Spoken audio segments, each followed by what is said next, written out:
Mari kita bersatu dalam doa. Segala pujian dan syukur, hormat, keagungan kami persembahkan kepadamu ya Tuhan. Bapa, inilah yang menjadi kerinduan kami. Kami selalu bersekutu dengan Tuhan, menikmati hadirat Tuhan, menikmati kebenaran firman-Mu yang olehnya hidup kami dapat diubahkan. Tolong kami, dan singkapkan kebenaran firman-Mu, agar firman-Mu menerangi hati dan pikiran kami. Dan berikan kami kekuatan untuk kami dapat menghidupi setiap kebenaran firman yang kami dengarkan, yang kami gali, yang kami pelajari dalam sesi pendalaman Alkitab di GSKI Hati Bapa ini ya Tuhan. Dalam nama Yesus kami bersyukur dan berdoa. Amin. Shalom Bapak Ibu.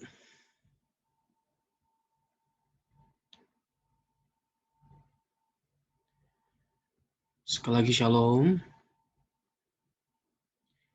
Suara saya terdengar dengan baik? Shalom Pak. Shalom Pak. Shalom Pak. Shalom Pak Gembala, shalom semuanya. Mohon maaf sebelumnya, saya agak telat. Iya Pak. Ya, seperti Bapak baru biasa. ngajar lagi. Iya, baru tarik nafas tadi. Iya, terima kasih banyak waktunya Pak. Siap Pak Gembala. Oke. Saya mohon maaf sebelumnya sama semuanya secara Pak Gembala, karena saya nggak bisa berlama-lama juga karena saya akan ada pertemuan lagi Pak Gembala jam 8:30. Jadi 30 menit untuk saya mungkin men-sharingkan kebenaran firman, setengah jam lagi untuk sesi tanya jawab. Nah, Siap Pak. kendor-kendor dikit nggak apa-apa lah. Iya Pak. Yang penting semangat kita yang jangan kendor. Amin. Untuk mencari Tuhan dan kebenaran firman Tuhan.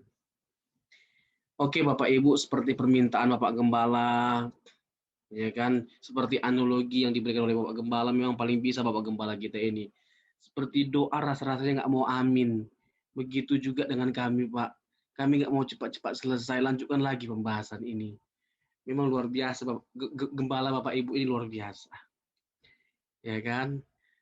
Saya pun ya benar-benar juga antusias ya untuk mempercakapkan hal ini. Ya kalau kita boleh jujur, sebenarnya nggak ada habis-habisnya kita mau percakapkan kebenaran firman Tuhan. Ya, dan ya mudah-mudahan kita selalu bergairah untuk terus menggali kebenaran firman Tuhan, untuk terus belajar ya kebenaran firman Tuhan dan mengikuti pendalaman Alkitab yang diselenggarakan oleh gereja kita. Nah, saya sudah menyinggung secara garis besar kemarin, tapi tidak dalam konteks spesifik dari setiap poin yang saya bagikan di minggu yang sebelumnya. Betapa penting kita belajar akan keunikan dari kekristenan agar kita tahu apa yang kita yakini. Karena sangat lucu, aneh, dan memalukan rasanya, memilukan kalau kita menjadi Kristen tapi kita tidak tahu apa itu kekristenan dan tidak tahu apa inti dari kekristenan atau keunikan dari kekristenan atau apa yang kita yakini dalam kekristenan. Saya bukan berlebihan kalau saya menyimpulkan kedewasaan seseorang juga diukur dari segi sejauh mana ya dia mengenal Tuhan yang disingkapkan oleh Alkitab. Ya, tetapi menjadi tidak otomatis seseorang yang tahu banyak tentang Tuhan yang disingkapkan oleh Alkitab, tidak otomatis dia langsung benar hidupnya, dia langsung mengenal Tuhan yang benar itu seperti apa. Karena itu bukan hanya dalam konteks akal atau penalaran. Ya, tetapi bagaimana kita menikmati kebenaran firman Tuhan itu dalam kehidupan kita, sehingga kehidupan kita itu dapat dinikmati oleh Tuhan. Harus sampai pada titik itu. Perjuangan kita, pergumulan kita sebagai orang Kristen dalam kita menjalani kekristenan kita. Yang Tuhan minta itu pada akhirnya, Yang Tuhan minta itu pada akhirnya komitmen. Dan sejauh mana kita mau bayar harga. Seorang muda datang kepada Tuhan, mau mengikut Tuhan, dan seakan-akan dia rela mempertaruhkan apapun. Seorang anak muda yang kaya, seakan-akan dia rela mempertaruhkan apapun demi bisa mengikuti Tuhan Yesus. Ingat tadi kata kuncinya, yang Tuhan butuhkan pada akhirnya komitmen kita dan ketaatan kita. Ketaatan yang sepenuhnya.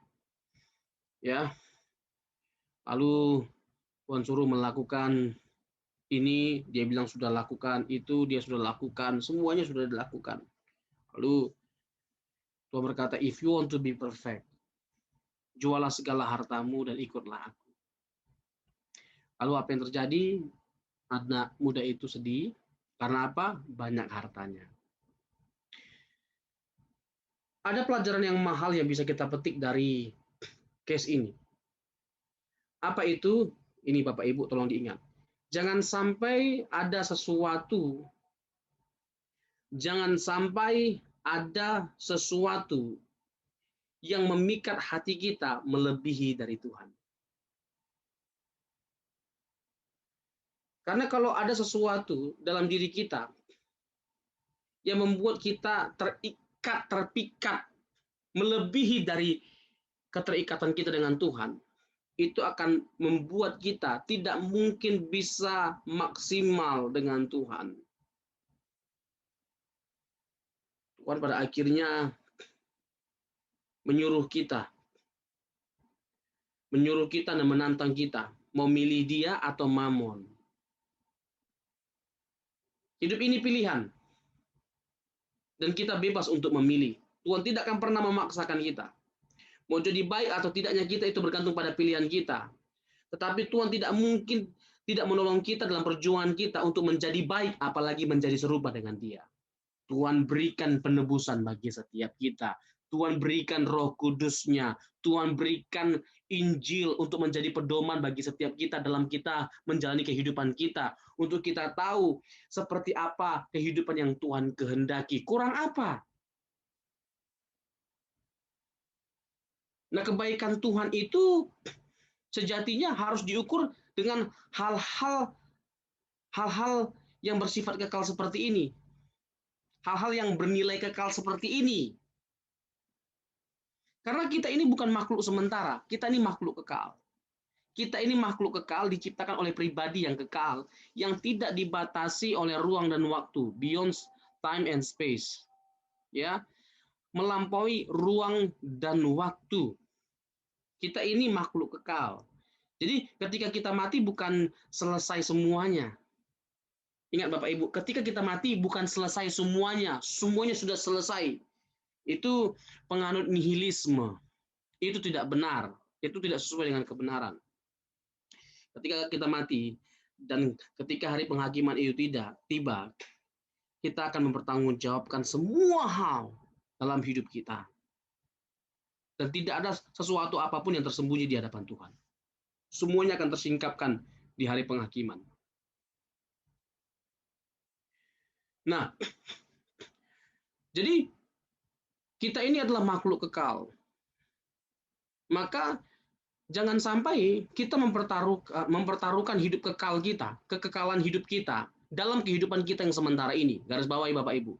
Jangan sampai kita mempertaruhkan kehidupan kekal kita dengan kebahagiaan yang sementara di dunia ini. Meskipun itu sesuatu yang tidak mudah pada faktanya, pada kenyataannya. Karena kita bisa lihat pada akhirnya orang lebih memilih uang kok. Pada akhirnya kita bisa melihat kok, orang mempertaruhkan kebahagiaan kekal itu dengan kebahagiaan yang sementara. Terlepas dari kesementaraan kebahagiaan yang sementara itu apa? Ya, kita yang bisa menjawabnya masing-masing. Kalau anak muda itu di hartanya, dia menaruh kebahagiaannya pada hartanya. Sedih hatinya. Seakan-akan dia mempertaruhkan semuanya bagi atau demi mengikuti Tuhan Yesus. Tapi pada faktanya bohong. Ya kan? Mau seperti Yesus, tapi bohong. Kurang lebih begitu, seperti anak muda yang kemarin sempat viral itu. Tapi bohong. Nah, apakah kita mau seperti itu? Jadi kita kehilangan, ya ini kayak gimana ya? Kayak lebay sih ya, kadang-kadang ya. Kayak berlebihan kedengarannya. Tetapi inilah yang membedakan kekristenan dengan agama yang ada pada umumnya. Betapa berbeda sekali hidup kita. Betapa berbeda sekali tujuan dan arah hidup kita ketika kita sudah ada dalam Kristus. Di mana kita kehilangan hak atas hidup kita. Mengapa kita bisa kehilangan hak atas hidup kita? Karena Tuhan sudah menebus kita. Dan harga yang dia bayar untuk menebus kita itu mahal harganya. Bukan dengan emas dan perak, tapi dengan darah yang mahal. Dia telah memberikan nyawanya. Mengapa dia harus kehilangan nyawa? Karena upah dosa ialah maut. Konsekuensi dari kejatuhan adalah nyawa. Sehingga pada akhirnya Tuhan mempertaruhkan nyawanya bagi setiap kita. Dan inilah yang menjadi salah satu keunikan dari kekristenan, di mana keselamatan itu melalui grace, kasih karunia. Saat yang lainnya menekankan keselamatan melalui perbuatan, kekristenan mengambil posisi yang totally different with the others. Mengambil posisi yang sangat berbeda, dan disinilah letak dari keunikan kekristenan, bukan pada mujizat, bukan pada berkat, dan jangan pernah mengukur kebenaran dari kekristenan sebagai agama yang benar lewat mujizat, lewat berkat yang kita alami. Karena pada faktanya kita lihat kok agama lain juga bersaksi, saya diberkati dengan melimpah. Saya juga disembuhkan dari sakit penyakit. Setan-setan juga diusir. Agama-agama juga punya kesaksian seperti itu, Pak. Betul nggak kira-kira? Nah, kita mau ukur kebenaran dari agama kita, kekristenan sebagai agama yang benar dengan semuanya itu. Lalu apa yang membedakan kita dengan yang lainnya? Tidak ada. Tapi saat kita mengatakan we are saved by the grace of God. Sola gracia. We are saved by the grace of God. Agama lain tidak akan menyetujuinya. Apakah kekristenan menjadi terlihat lemah? Lemah sekali kekristenan. Justru keunggulan kekristenan terlihat dan terbangun pada konsep keselamatannya. We are saved by grace. Di mana karena Tuhanlah kita bisa diselamatkan. Bukan karena usaha kita. Bukan karena kekuatan kita. Dan keselamatan yang kita peroleh melalui kematian dan kebangkitan Kristus, membuat kita benar-benar takjub akan kasih-Nya, takjub akan kepeduliannya, takjub dengan kebijaksanaannya, takjub dengan kepribadiannya yang begitu luar biasa agung, begitu indah. Kita tidak bisa menggambarkan kekaguman kita akan Tuhan yang telah menyelamatkan kita dengan jalan menjelma menjadi manusia. Kenapa? Kita nggak bisa berhenti berdetak kagum, takjub akan Allah kita. Mengapa? Karena bisa loh dia mau menyelamatkan kita dengan mati. Dengan dia menjelma menjadi manusia saja, itu sudah berkorban loh. Karena apa? Karena dia harus masuk ke dalam rahim seorang ibu selama 9 bulan. Itu sudah sebuah pengorbanan. Tidak tunggu dia disalibkan bukti dari pengorbanannya. Waktu dia memilih untuk menjelma menjadi manusia dan masuk ke dalam rahim seorang wanita, itu sudah sebuah pengorbanan. 9 bulan, bukan 3 bulan. Kalau Tuhan Yesus lahir 3 bulan, prematur dia. Lagunya so beda. Tidak lagi Yesus Juru Selamat lahir di Bethlehem. So beda. So ganti kotek kalau memang dia lahir cuma 3 bulan. Yesus Juru Selamat lahir prematur. Jadi begitu, Jo. Tidak mungkin. Jadi tetap sama dengan orang lahir 9 bulan, mar tanpa dosa. Tidak ada natur dosa. Beda dengan orang. Itu bedanya. Ya kan?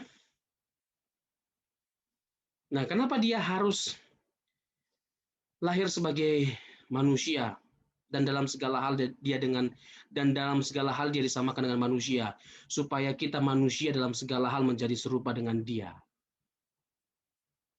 Amin. Amin Bapak Ibu. Supaya dalam segala hal, mengapa dia disamakan dalam segala hal dengan manusia? Supaya kita manusia dalam segala hal bisa menjadi sama dengan dia dalam kemanusiaannya. Dalam kemanusiaannya. Jangan bilang, aku nggak bisa menjadi seperti Yesus. Karena apa? Karena dia Tuhan. Disamakan dalam segala hal dia dengan manusia.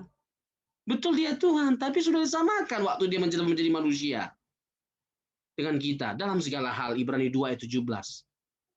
Dan Alkitab mengatakan Filipi 2 ayat 8, taat sampai mati.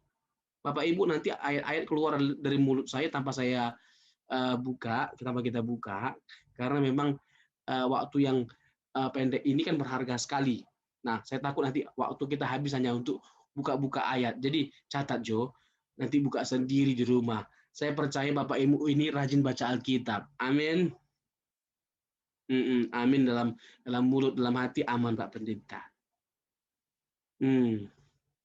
Sudah terlihat dengan Pak Pendeta.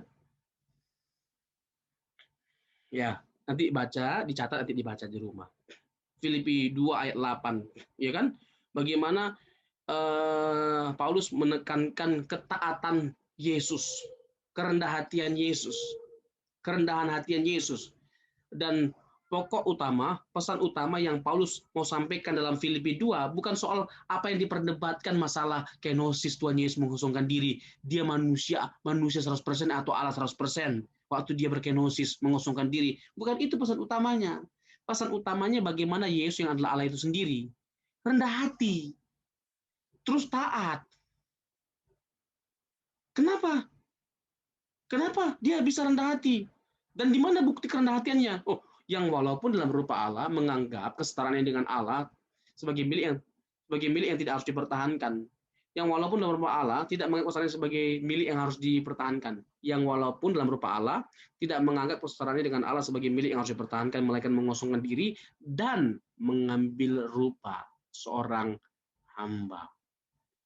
Gila loh, bukan hanya jadi manusia, jadi hamba. Siapa itu?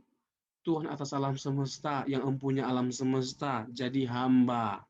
Jadi kalau ada di antara kita yang punya banyak harta, jangan merasa hebat. Ya. Jangan merasa hebat. Jangan sok. Tuhan aja memilih jadi hamba ketika dia menjelma menjadi manusia. Dan akhirnya dia ditinggikan oleh Bapa. Ini konsep atau filosofi yang benar dalam konteks kekristenan bagi setiap kita yang mau jadi yang terkemuka di hadapan Allah, di dalam kerajaan Allah, yaitu dengan jalan kita menjadi hamba, seperti yang diteladankan oleh Tuhan Yesus. Seperti yang diteladankan oleh Tuhan Yesus. Dan itu nggak gampang, itu nggak mudah, karena itu terkait dengan keakuan kita, bagaimana kita menyangkali keakuan kita. Bagaimana kita menghancurkan kesombongan kita, keangkuhan kita, keinginan daging, ya kan? Seperti yang ditegaskan oleh surat 1 Yohanes. Ya, menyangkali hal-hal yang bersifat daging. Itu tidak mudah.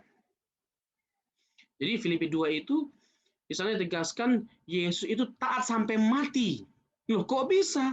Dia kan Allah, ngapain dia taat sampai mati? Karena dia telah menjelma menjadi manusia dan dia mengosongkan dirinya. Makanya dia perlu belajar menjadi taat. Bahkan ketaatannya itu terbukti sampai dia mati. Itu menunjukkan betapa dia benar-benar jadi manusia. Benar-benar dia manusia seutuhnya. Itu membuktikan bahwa dia benar-benar manusia seutuhnya. Dan karena dia manusia seutuhnya, dalam keadaan dia sebagai manusia yang seutuhnya dia taat sampai mati, makanya dia bisa kita teladan, kita bisa teladani, bisa kita contoh, bisa kita ikuti. Kalau Tuhan berkata, ikutlah aku, itu karena memang kita bisa mengikuti dia. Karena dia memberikan teladan yang bisa kita ikuti. Kalau nggak bisa kita ikuti, konyol rasanya Tuhan mengajak kita untuk mengikuti dia. Terus prinsipnya apa? Sangkal diri pikul salib. Lukas 9 ayat 23. Sangkal diri pikul salib. Ingat, sangkal diri pikul salib. Pikul salib bukan pikul rantang. Itu teologi kemakmuran. Ikut Yesus semuanya aman, sukses, kita kaya raya. Asal percaya saja Tuhan pasti memberkati kita. Kita kan anak raja di atas segala raja. Tidak mungkin kotek kita ini dibiarkan Tuhan melarat menderita. Kita juga pasti kaya. Itu konsep dari mana? Tidak ada apa di Alkitab itu. Filipi 1 ayat 29. Kamu dipanggil bukan hanya untuk percaya, melainkan menderita. Jadi penderitaan adalah panggilan, ya, atas setiap orang yang percaya, atas setiap orang Kristen sejati.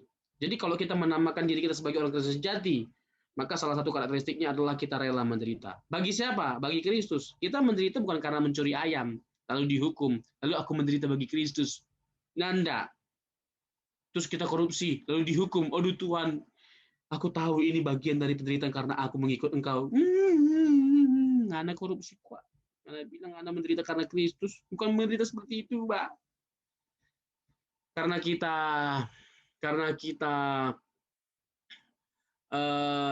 Kristen, lalu kita dibenci, kita dimusuhi, itu menderita karena Kristus. Karena kita Kristen, lalu kita nggak disukai, dan faktanya memang seperti itu. Minoritas kita ini nggak disukai kita, dibenci kita, bahkan kita dibunuh.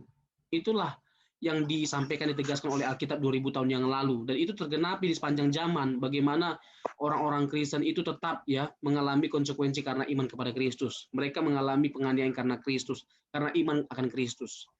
Tetapi itu semua bukan sebuah kerugian, Justru itulah jalan bagi kita untuk pada akhirnya kita mendapatkan kemuliaan yang jauh lebih besar dalam kerajaan Tuhan. Ya, Roma 8 ayat 17 dan 18. Ya, kita tahu bahwa penderitaan yang kita alami tidak sebanding dengan kemuliaan yang Tuhan sediakan. Tuhan nyatakan nanti. Tidak sebanding di langit baru bumi baru. Waduh. Dan ini menjadi penghiburan bagi setiap kita. Bagaimana Tuhan nanti akan menghibur kita, menempatkan kita bersama dengan Dia. Itu adalah sebuah kebanggaan yang tiada taranya. Itu adalah sebuah kebahagiaan bersama dengan Kristus. Ada dekat dengan Kristus, tinggal bersama Dia. Itu ada sebuah kebanggaan, kebahagiaan yang tiada taranya. Itu adalah momen terindah yang tidak akan pernah kita dapatkan selama kita di bumi ini. Nggak pernah kita dapatkan ketika kita di bumi ini. Momen di mana kita bersama dengan Kristus, itulah momen yang paling kita nanti-nantikan. Momen yang paling membahagiakan, momen yang paling kita tunggu-tunggu, momen di mana segala penderitaan kita akan berakhir, segala penganiayaan, segala persoalan hidup yang kita alami itu tidak akan pernah ada lagi, karena di tempat itu tidak ada duka cita, tidak ada air mata, tidak ada masalah, tidak ada maut atau kematian. Aduh, luar biasa. Ya. Tetapi harga yang harus kita bayar. Harga yang harus kita bayar untuk masuk ke sana adalah menderita ketika di bumi ini. Menderita karena apa? Karena mengikut Yesus. But the biggest question is, apakah kita mau memilih pilihan itu? Itu masalahnya. Itu masalahnya. Jadi, kita harus memahami dengan tepat arti dari keselamatan yang Tuhan anugerahkan dalam kehidupan kita. Ya, keselamatan itu dianugerahkan melalui kasih karunia-Nya. Efesus 2 ayat 8 dan 9. Coba kita buka Efesus 2 ayat 8 dan 9. Efesus 2 ayat 8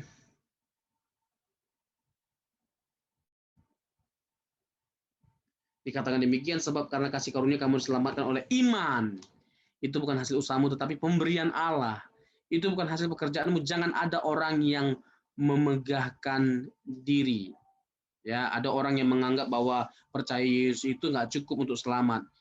Ya, harus disunat.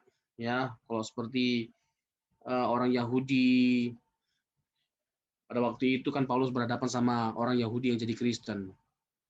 Mereka yang mencoba untuk tetap melestarikan tradisi Yahudi, lalu mengajarkan kepada orang non Yahudi yang jadi Kristen, kamu harus disunat, ya. Jadi dikembalikan kekerasan itu kepada hal-hal yang bersifat lahiriah dari hukum Yahudi. Kekerasan itu batinia, mainnya batin, ya, bukan mempersolek lahiriah. Bagaimana kita mempercantik lahiriah kita? Kalau ibarat wanita, bagaimana supaya dia cantik terlihat depan banyak orang, ya kan, anggun sekali, tampak luar, mardepe dalam, bodoh, persis seperti kuburan yang disampaikan oleh Tuhan Yesus, indah dari luar, busuk dalamnya. Tapi itu tidak berlaku bagi jemaat GSKI Hati Bapa. Insya Allah, ya, cantik di luar tapi juga cantik di dalam. Amin. Amin. Ya. Jadi keselamatan itu bukan hasil pekerjaan kita. Tapi untuk mencapai tujuan dari keselamatan, itu sebuah tanggung jawab yang harus dikerjakan semaksimal mungkin selama kita hidup. Tujuan dari keselamatan apa? Bagaimana kita dikembalikan kepada rancangan Tuhan yang semula. Apa itu? Bersekutu dengan Bapa, bersekutu dengan Allah. Ya, kembali kita memiliki kesempatan untuk kita menyenangkan hati Allah secara maksimal. Kembali kita punya kesempatan untuk bisa tidak berdosa. Ya, untuk bisa tidak berdosa. Kan Agustinus itu menjelaskan ada 4 tingkatan moral. 4 tingkatan moral. Yang pertama, ya kan, manusia itu bisa tidak berdosa. Ya, bisa tidak berdosa. Yang kedua, karena jatuh dalam dosa tidak bisa tidak berdosa. Tidak bisa tidak berdosa. Karena kecenderungan manusia itu adalah kecenderungan hatinya membuahkan kejahatan semata-mata. Kejadian 6. Manusia cenderung untuk berbuat dosa, memberontak terhadap Allah, melawan Allah. Nah, itu kecenderungan yang dimiliki oleh manusia ketika jatuh dalam dosa. Yang ketiga, setelah Yesus tebus, nah, manusia kembali kepada hakikat waktu dia diciptakan pada awalnya, yaitu apa? Manusia bisa memilih untuk tidak berdosa, bisa tidak berdosa setelah ditebus. Ya, yang keempat, ketika di surga, manusia tidak bisa berdosa. Manusia tidak bisa berdosa. Ya, bisa tidak berdosa, tidak bisa tidak berdosa, lalu bisa tidak berdosa, lalu tidak bisa berdosa. Ini di surga. Nah, selama kita di bumi setelah ditebus Yesus, kita berjuang. Inilah tujuan dari keselamatan, untuk tidak lagi berdosa. Inilah hal yang ditargetkan oleh Allah, di mana manusia tidak berdosa dan bisa memilih untuk tidak berdosa, di mana manusia tidak memakan buah itu, atau dengan kata lain tunduk, submission kepada Allah, total submission, tunduk secara total. Manusia bisa, ya, manusia bisa. Jadi penebusan Yesus itu mengembalikan kita kepada agenda awal, ya, pertandingan awal untuk tidak berdosa. Dan Tuhan tidak membiarkan kita berjuang sendiri, Dia tolong kita. Dia berikan, seperti yang saya tegaskan tadi, diberikan Roh Kudus-Nya, Dia berikan Injil sebagai pedoman atau penuntun bagi setiap kita. Maka marilah kita belajar untuk selalu memberikan waktu seperti yang kita lakukan saat ini untuk menggali dan belajar kebenaran firman Tuhan.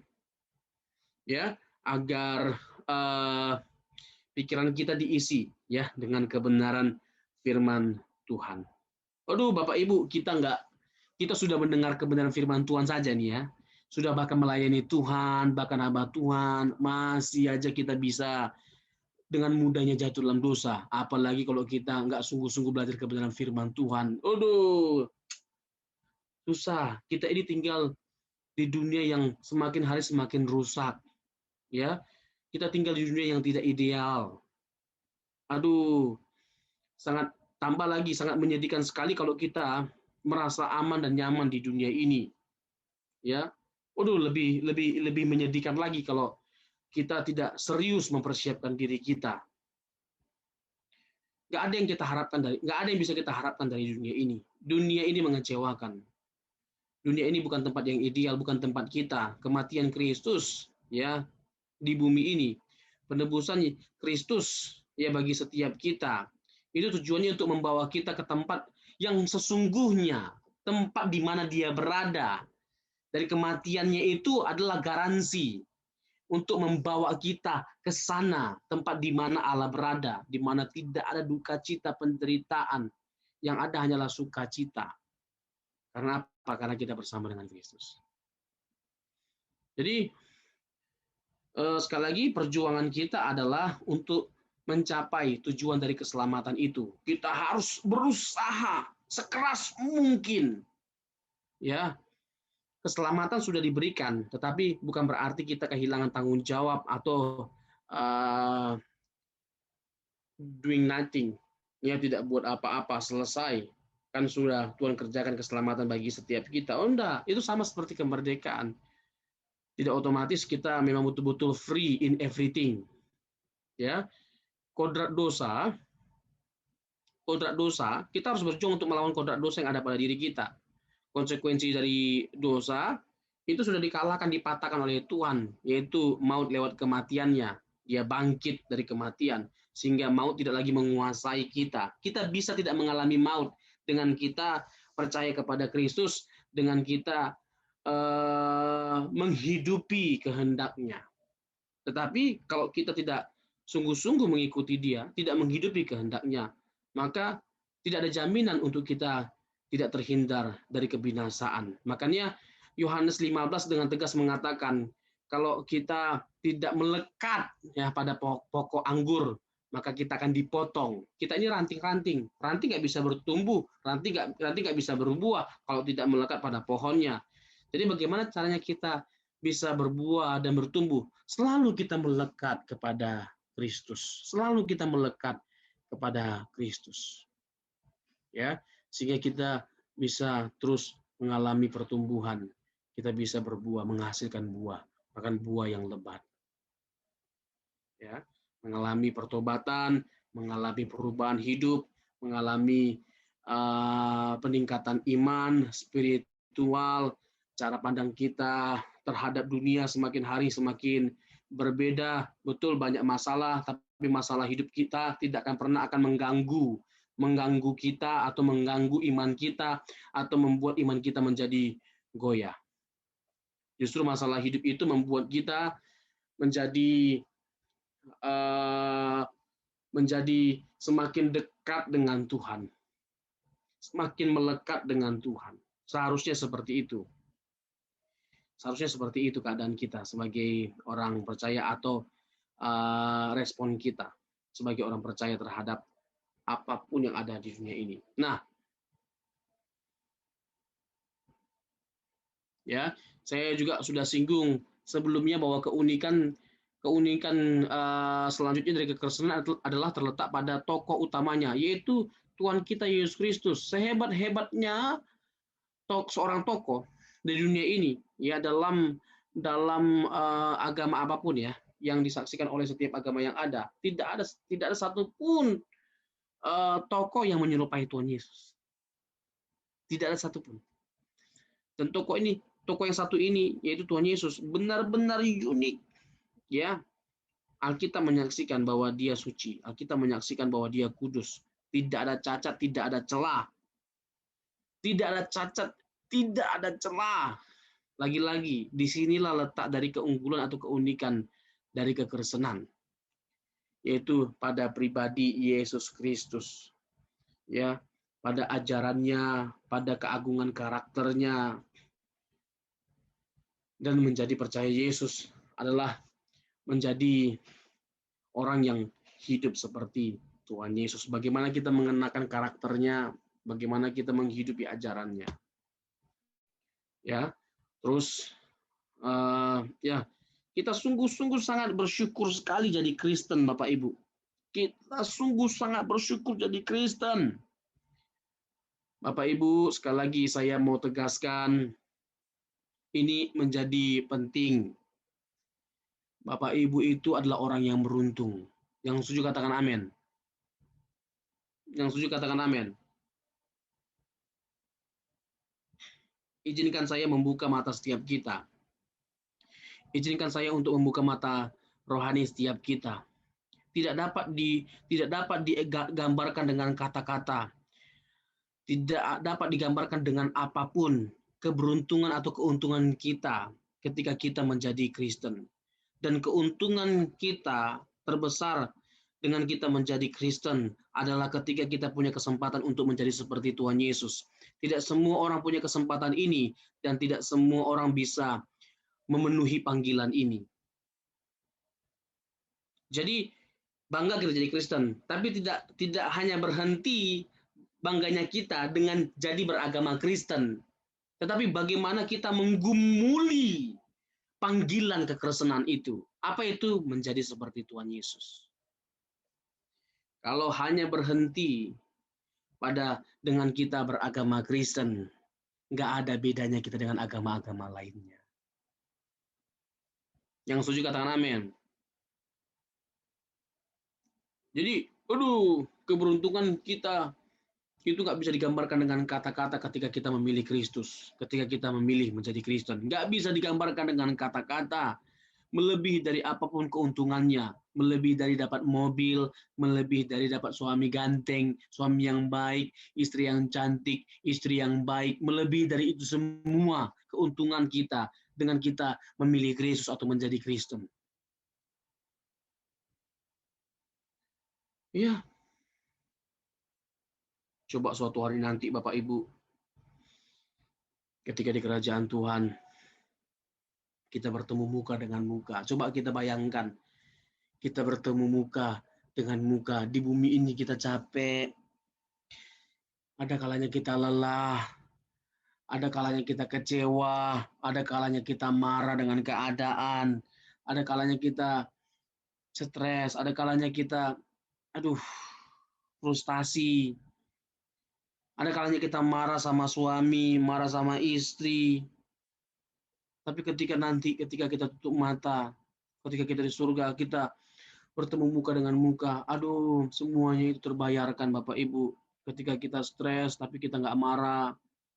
Ya kan, kita punya kesempatan untuk berbuat dosa, tapi kita nggak menggunakannya. Daging kita menuntut, berteriak karena ingin dipenuhi hasratnya untuk kita melakukan dosa, tapi kita berusaha untuk menyangkalinya, tidak menikmati keinginan daging, sekalipun daging kita menuntut, tapi kita menyangkalinya, kita menahan diri, kita menguasai diri. Demi apa? Demi kebahagiaan yang kekal yang Tuhan sudah sediakan, tawarkan bagi setiap kita melalui kematiannya.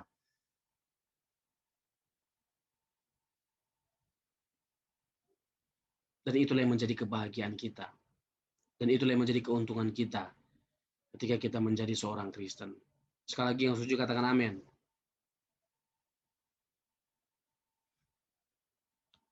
Nah, saya juga singgung masalah konsep kealahan. Yang ini belum kalau nggak salah. Ya, konsep kealahan. Ya, kita menyembah Allah yang benar. Ya, the truly God, Allah yang sejati, yang kita sembah dalam in Trinity. Meskipun kita menyadari bahwa doktrin ini sukar. Doktrin ini sukar untuk dipahami. Tetapi bukan berarti karena sukar lalu kita menolaknya. Kebenaran adalah kebenaran meskipun itu sukar untuk dipahami. Tapi bukan berarti sama sekali nggak bisa dipahami. Kalau dalam konteks sempurna, kita nggak bisa memahaminya dengan sempurna. Tapi kalau hanya sekedar memahaminya, kita bisa. Tritunggal. Tapi memang saya bukan dalam konteks untuk menjelaskan hal ini secara khusus atau secara detail. Karena saya nggak punya waktu untuk menjelaskan hal itu secara detail. Hal ini secara detail. Tapi saya mau tegaskan bahwa doktrin Tritunggal adalah doktrin yang bersifat teologis dan logis, ya, dan filosofis, ya. Tidak bertentangan dengan kebenaran Alkitab, tidak bertentangan dengan logika, tidak bertentangan secara filosofis. Dan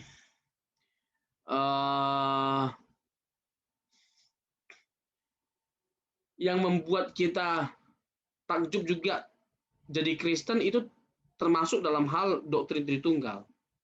Termasuk bagaimana Allah itu terikat dalam keesaan, dalam kesatuan. Mereka berbeda-beda pribadinya, Bapa, Anak, dan Roh Kudus. tapi sekalipun demikian mereka selalu harmonis. Ya, keharmonisannya sempurna karena mereka juga terikat dengan kasih yang sempurna, terikat dengan persekutuan yang sempurna.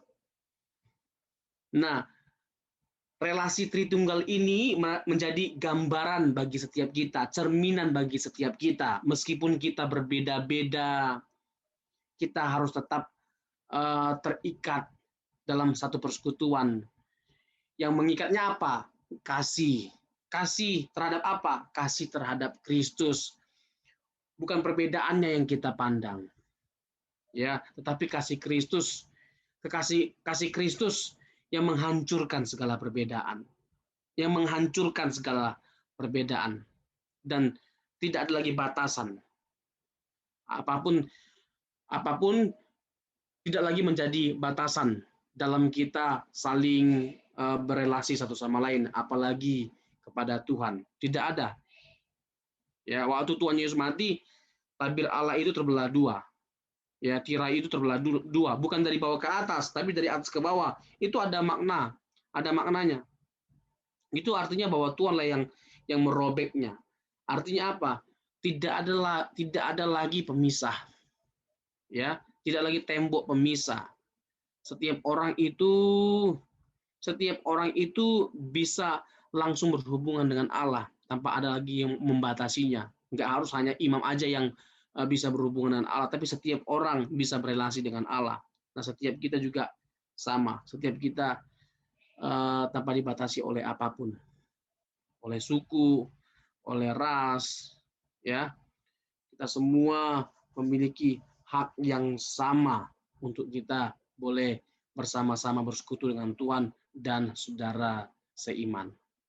Jadi Allah Tritunggal adalah gambaran yang sempurna atas setiap kita di tengah kepelbagaian atau perbedaan kita. Bagaimana Allah yang Tritunggal berbeda-beda pribadinya, namun mereka terikat dalam komunitas, dalam persekutuan, dalam kasih, dan relasi yang sempurna. Begitu juga dengan kita seharusnya. Nah, lagi-lagi ini sekalipun sukar, tapi saya memandang ini keunggulan atau keunikan dari kekristenan. Sekalipun sukar untuk dipahami. Loh, kok sukar dipahami dijadikan sebagai keunikan? Iya, karena unik. Tidak ada satupun agama yang punya konsep Tuhannya seperti ini. Dan kita bisa melihat implikasi yang begitu dalam. Contoh, kita mengatakan Allah itu kasih. Dengan kita mengatakan Allah itu kasih, kita nggak bisa dengan kita mengasumsikan Allah itu kasih, kita nggak bisa nggak mengasumsikan bahwa Allah itu Tritunggal, karena kasih itu hanya dimungkinkan kalau ada yang mengasihi dan dikasihi, ya, ada yang mengasihi dan dikasihi. Jadi Bapa mengasihi anak, itu jelas mereka terikat di dalam kasih. Baru bisa diakui Allah itu kasih kalau ada kejamakan dalam pribadinya. Dan ini membuktikan kebenaran dari doktrin Tritunggal. Jadi bagi setiap orang yang mengasumsikan bahwa Allah itu kasih, maka dia harus mengasumsikan bahwa Allah itu memang memiliki kejamakan pribadi. Ya. Dan ini sesuatu yang luar biasa. Dulu sempat Pak Gembala meminta saya agar membawakan seminar tentang Tritunggal. Kalau nggak salah, Tritunggal atau Kristologi, saya lupa. Dibuat acara khusus seperti seminar di Puncak, tapi karena memang si Koronces yang tidak jadi. Iya, COVID, Pak. Iya, karena virus corona, tapi jadi nggak jadi. Ya, Tritunggal, Pak, Tritunggal. Ya, Tritunggal ya, bukan Kristologi ya, Tritunggal. Itu tidak batal, Pak, tapi nanti akan diatur jadwal berikutnya. Alhamdulillah. Amin. Setelah pertemuan nanti offline. Mantap. Jadi karena begini Bapak Ibu, ini saya senang sekali ya ketika Pak Gembala meminta saya untuk menseminarkan hal itu, karena begini. Karena satu, dianggap ini doktrin yang paling lemah dari kekristenan. Terus nggak ada faedahnya, terus nggak berdasar, nggak logika. Semuanya itu adalah asumsi tuduhan yang tidak berdasar sama sekali. Dan dalam seminar itu nanti saya utarakan kebenarannya, benar atau tidaknya semua asumsi yang bodoh itu. Terus masalahnya satu sisi ini juga, ini memilukan. Banyak orang percaya Tritunggal tapi nggak ngerti Tritunggal. Nah ini juga miris, percaya Tritunggal, tapi tidak mengerti Tritunggal. Makanya nggak heran pada akhirnya orang bisa meninggalkan imannya. Karena apa? Karena nggak mengerti apa yang dia imani. Betul, nggak sedikit orang pada akhirnya meninggalkan imannya karena dia nggak mengerti apa yang dia imani. Kamu percaya Yesus Tuhan? Percaya. Masa manusia jadi Tuhan? Bisa jadi Tuhan. Terus menurut kamu, Allah bisa mati nggak? Nggak bisa. Berarti Yesus bukan Allah. Oh, kenapa? Karena dia mati. Nah, coba. Gimana jawabnya? Udah, Kristen itu nggak masuk akal. Akhirnya, ya juga ya aku pindah agama aja deh. Langsung ucapkan 2 kalimat syahadat. Selesai. Tapi memang orang Kristen yang radikal, tapi nggak boleh. Jawabnya kayak gini. Ya pokoknya Yesus Tuhan mau apa ngana? Ya nggak bisa begini ku aduh dodo Ya butuh Yesus Tuhan. Mar DP jawaban bukan begitu. Ya, pokoknya apa? Jadi ngana mau apa? Mana bisa begitu?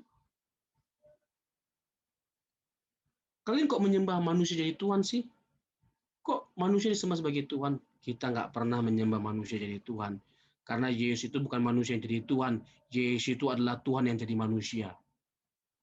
Loh, kok Tuhan bisa jadi manusia? Pertanyaanmu salah, Dodol. Allah itu maha kuasa. Allah itu maha kuasa. Kalau dia maha kuasa, masa dia nggak bisa jadi manusia? Kalau kamu mengatakan nggak bisa Allah jadi manusia, berarti kamu harus menyimpulkan Allah nggak maha kuasa. Bisa nangkap nggak?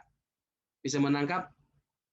Kalau kamu mengatakan bahwa Allah nggak bisa menjelma menjadi manusia, berarti Anda sedang menyimpulkan bahwa Allah nggak maha kuasa. Pertanyaan yang benar itu bukan apakah Allah bisa jadi manusia, tapi mengapa Allah menjelma menjadi manusia? That's the right question that you have to ask. Karena dia hendak menyelamatkan kita. Karena kita nggak bisa selamat dengan usaha kita. Sehingga kita butuh pertolongan dari Tuhan. Dan Yesus menjelma menjadi manusia untuk menolong kita melakukan sesuatu yang tidak bisa kita lakukan, yang tidak bisa kita selesaikan. Keselamatan yang datang daripada Tuhan Yesus adalah untuk mengatasi masalah yang tidak dapat diatasi oleh siapapun. Hanya Dia Tuhan yang bisa menyelesaikannya. Kalau Dia bukan Tuhan, Dia tidak layak disebut sebagai juru selamat. Tetapi ketika kita menyebut Dia sebagai juru selamat, kita harus percaya bahwa Dia adalah Allah, karena hanya Allah yang bisa menyelamatkan. Amin. Bangga kita jadi Kristen. Tidak ada jawaban yang nggak bisa dijawab. Masalah orang tidak mau terima jawaban kita, itu masalah ke-36. Yes. Amen. Harus dapat dengar. Mar DP jawaban juga harus bagus-bagus. Jangan pakai kata pokoknya. Waduh, apalagi pakai gaya TikTok. Biasalah. Mengapa Yesus jadi Tuhan? Biasalah.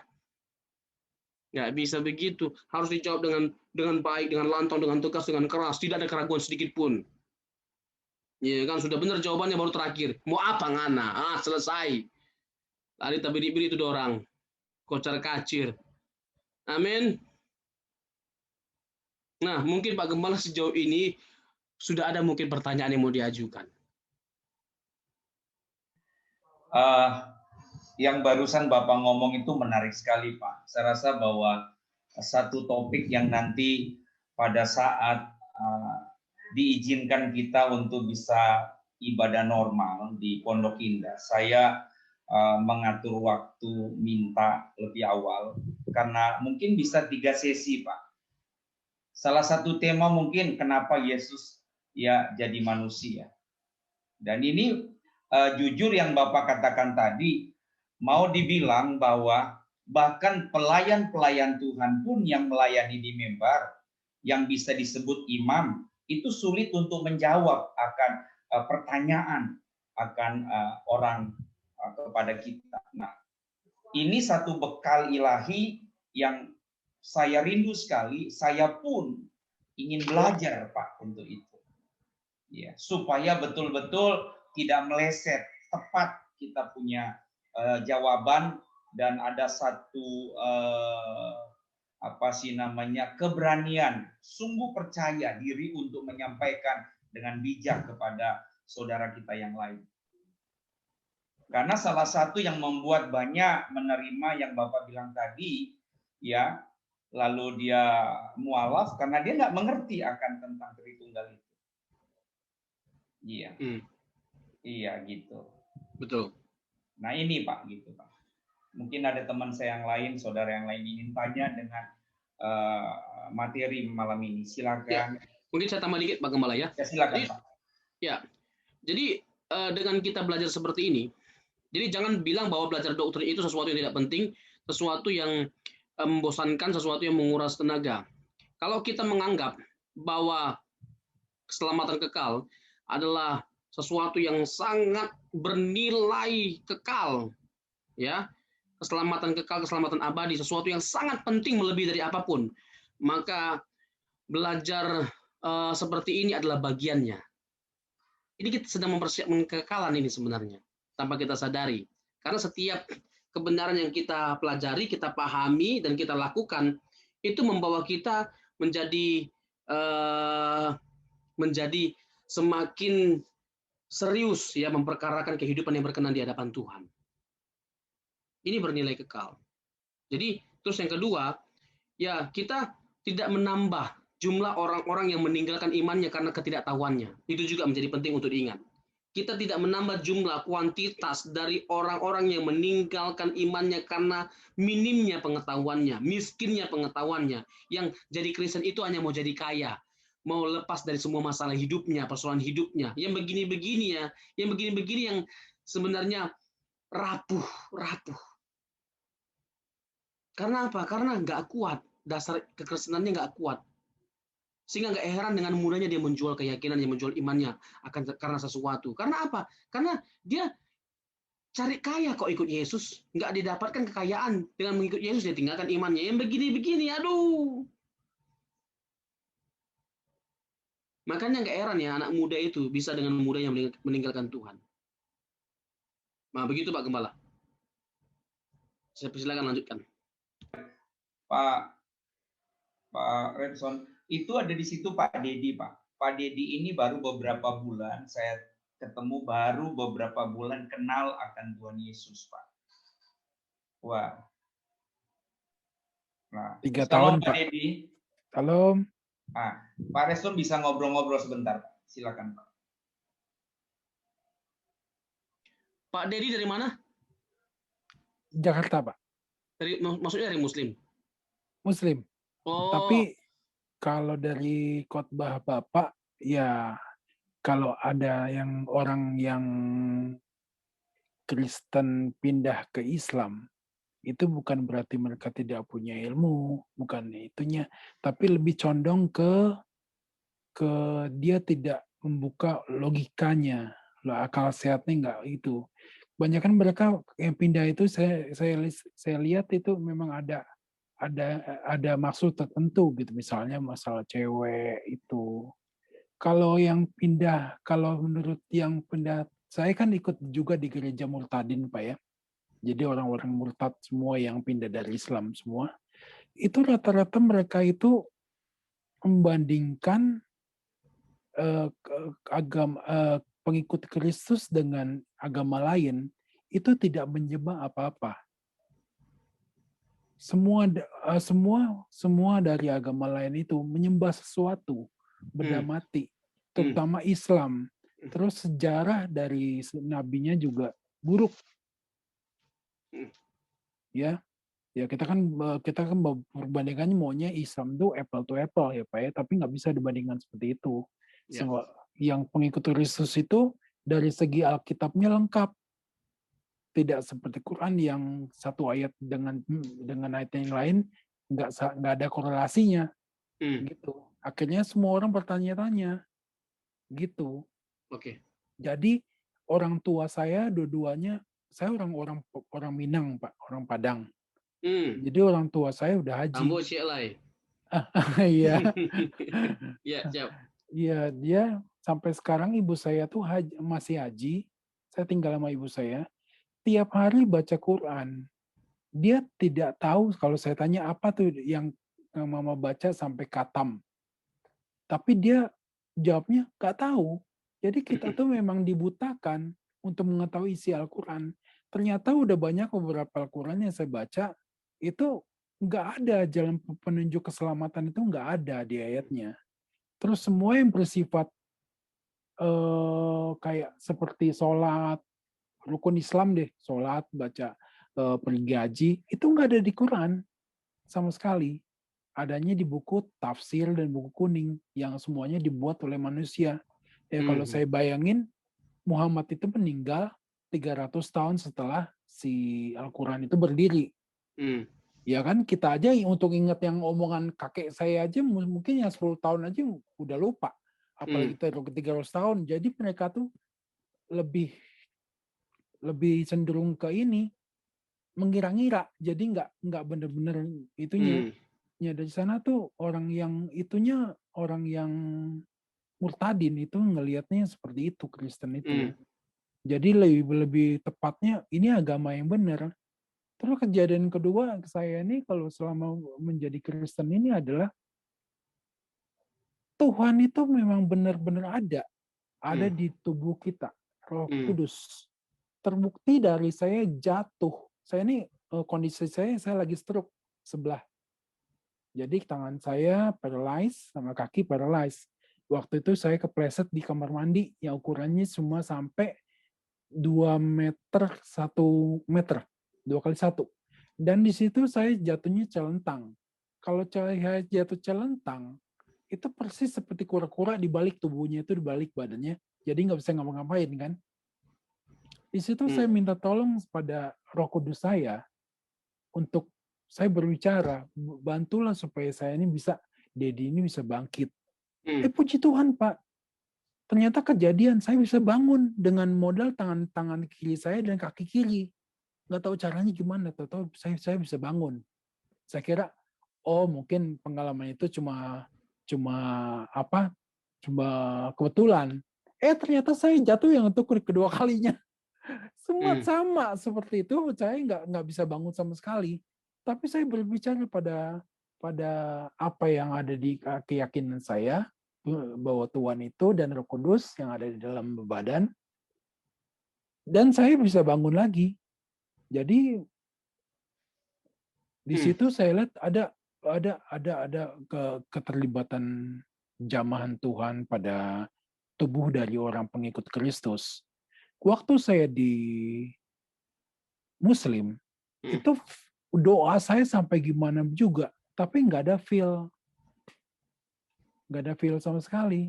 Jadi itu kayaknya tuh kalau berdoa tuh meskipun nangis kayaknya nggak ada clue untuk ada jawaban, adalah sesosok cahaya seperti saya waktu itu penerima Yesus kan, saya ada waktu saya tidur tuh ada cahaya, tapi saya nggak mau bicara itu, takutnya itu bukan gitu loh.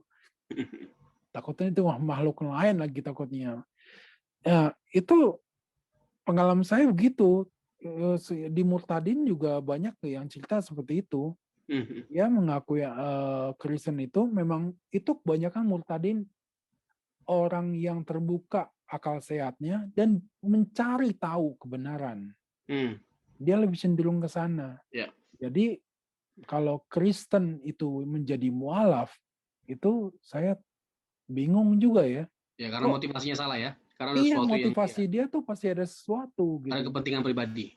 Betul. Saya mungkin, juga okay, mungkin saya silakan. Mungkin saya tambah dikit. Mohon maaf sebelumnya Pak Gembala, karena memang saya harus ada pertemuan lagi Pak Gembala. Ini menarik sekali nih Pak Dedi ini. Ini kenapa nggak dari awal tadi ditunjukkan beliau ini Pak Gembala? Jadi saya yang ceramah dong, khotbah. Enggak, tadi maksudnya boleh maksudnya ada ruang bagi beliau untuk bersaksi. Begini, tadi Pak Ade Yosua menekankan satu hal yang perlu kita bahas untuk kedepannya terkait dengan mengapa Yesus sebagai satu-satunya juru selamat. Kenapa keselamatan itu harus datang daripada Yesus? Iya, benar. Yang kedua, tujuan kita percaya Yesus itu apa? Ini dua hal yang nggak bisa dipisahkan tapi berbeda. Tapi dua hal yang nggak bisa dipisahkan. Satu hal yang perlu saya sampaikan mungkin kepada Pak Dedi dan kepada semuanya, begini. Mungkin juga ini ada juga dalam perhatian kita. Coba kita amati baik-baik. Orang yang non Kristen seperti Muslim ketika jadi Kristen mereka radikal loh. Lebih radikal daripada kita yang dari lahir jadi Kristen. Yang dari lahir sudah Kristen. Dan ini menjadi catatan yang penting bagi kita untuk kita perhatikan. Memilukan sebenarnya. Kita bangga dengan mereka seperti Pak Dedi ini. Ya kan, bahkan dalam keadaan dia yang fisik yang lemah pun itu tidak membuat dia menjadi kecewa terhadap Yesus. Mana bukti bahwa dia tidak seperti beliau nih Pak Dedi, dia nggak mengukur imannya yang baru, mengukur imannya kepada Yesus itu lewat kesembuhan fisik. Kalau itu ukurannya, beliau udah meninggalkan Yesus karena nggak sembuh, masih sakit sampai sekarang. Dan 3 kali stroke, Pak. Benar ya Pak Dedi? Betul, Pak. 3 kali stroke, Pak. Dan inilah contoh dari pengikut Kristus yang benar. Dari non-Kristen jadi Kristen. Seharusnya seperti ini. Cari Yesus itu bukan cari mujizatnya. Cari Yesus bukan cari berkatnya. Dan mohon maaf, ya, jahat sekali pendeta yang mengiming-imingi mujizat atau berkat kepada setiap orang untuk percaya Yesus. Nyatakan keselamatan hanya melalui Yesus. Amin. Sehingga sekalipun mereka tidak sembuh dari sakit mereka, tidak mengalami berkat secara jasmani, tetapi jiwa mereka diselamatkan. Amin. Dan itu memang yang ditawarkan oleh Tuhan Yesus 2000 tahun yang lalu lewat kematian dan kebangkitan.